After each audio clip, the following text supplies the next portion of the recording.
Morning everyone, and welcome back to the Runpreneur vlog, where we discuss all things entrepreneurship and running.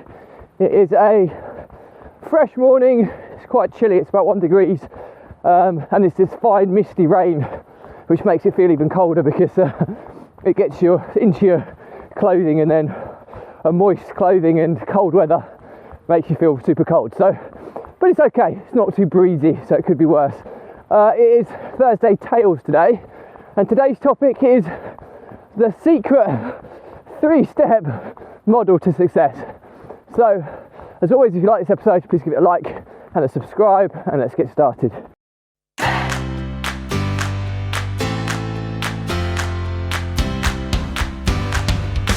So, the secret 3-step model to success. Okay, this is game changing, but also incredibly simple, and it's basically, if you're not getting success, one of these stages is going wrong.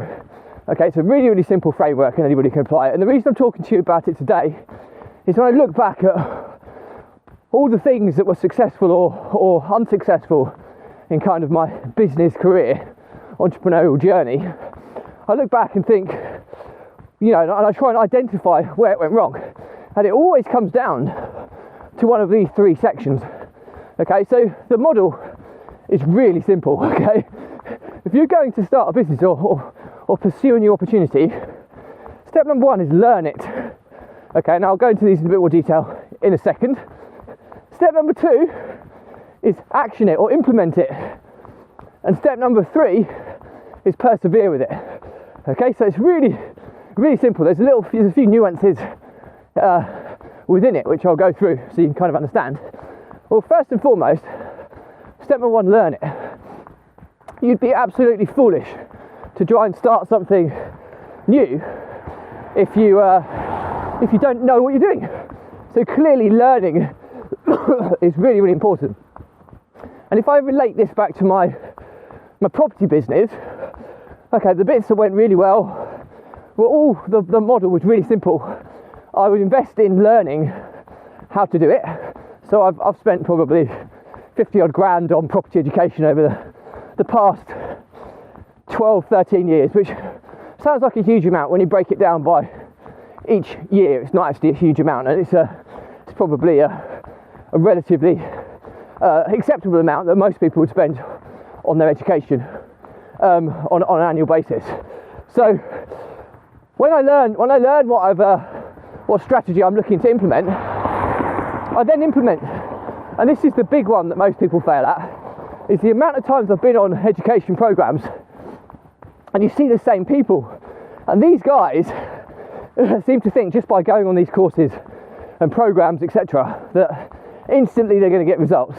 They forget they actually have to go and do the work after learning it.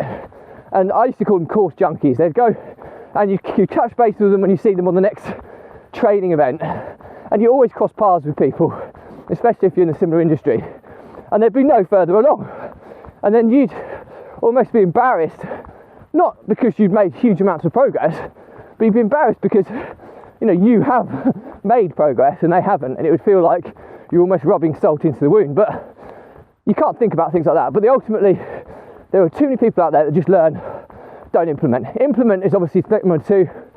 Whatever you learn, put into action. Okay, if you don't put whatever you've learned into action, you won't get the same results that the people that are teaching you have got. Okay, so that's pretty obvious. And number 3, which again is an area that so many people fail at, perseverance. Just because you've learned what the model is or what the opportunity is, and you've implemented it, that still doesn't guarantee you're going to be successful. You often have to persevere and grind through the setup, grind through the early stages to start reaping the benefits.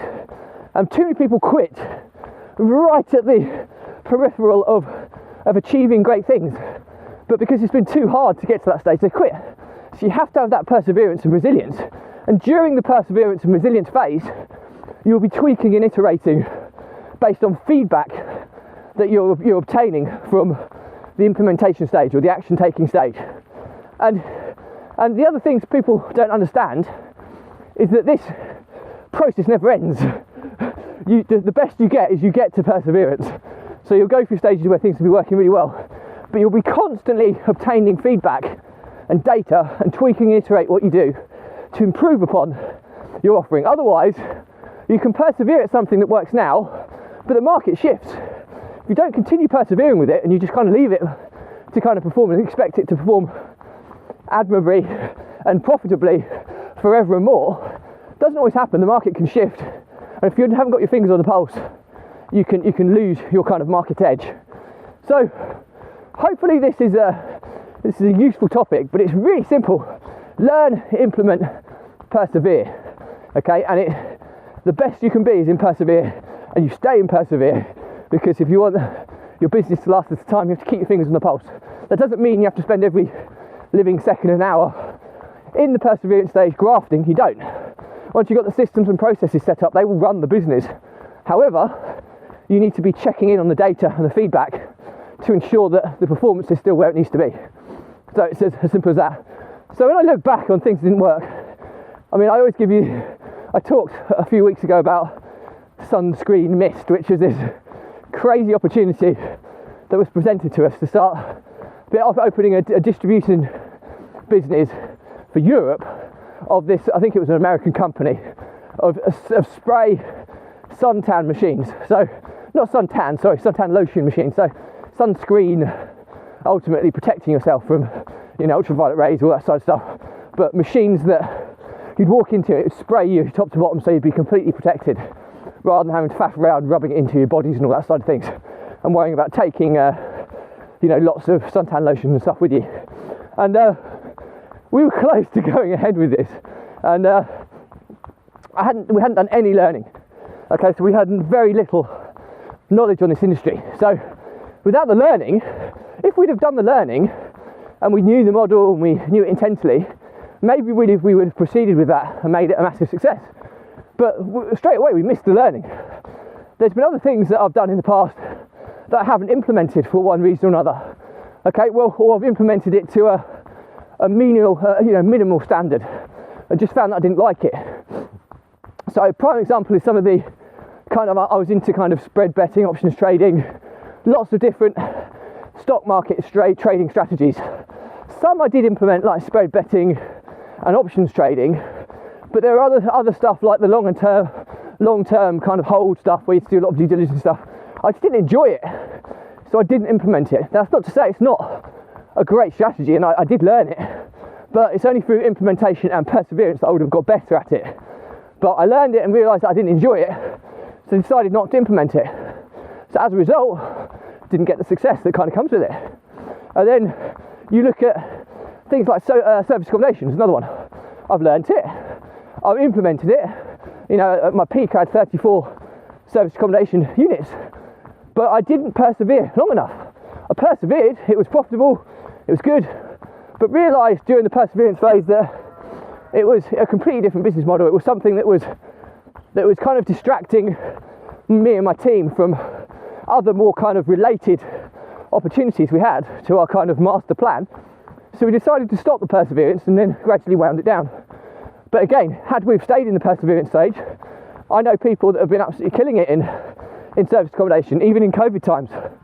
So because they got to COVID would have wiped out a huge proportion of competitors, but they rode it out and persevered, let the market give them feedback, tweaked, iterated, changed their offering, focused on long-term bookings, and they're flying again. So it just goes to show the importance of the kind of perseverance phase. So hope you found this useful. It's a pretty simple episode, but if you just remember these 3 steps in everything you do, if you fail at it, it's because you haven't done one of the 3 vitally important steps. Without any one of them, the opportunity will fail. Well, I suppose the only difference would be playing the lottery. Okay, if you got lucky and won the lottery, then that's an exception to the rule.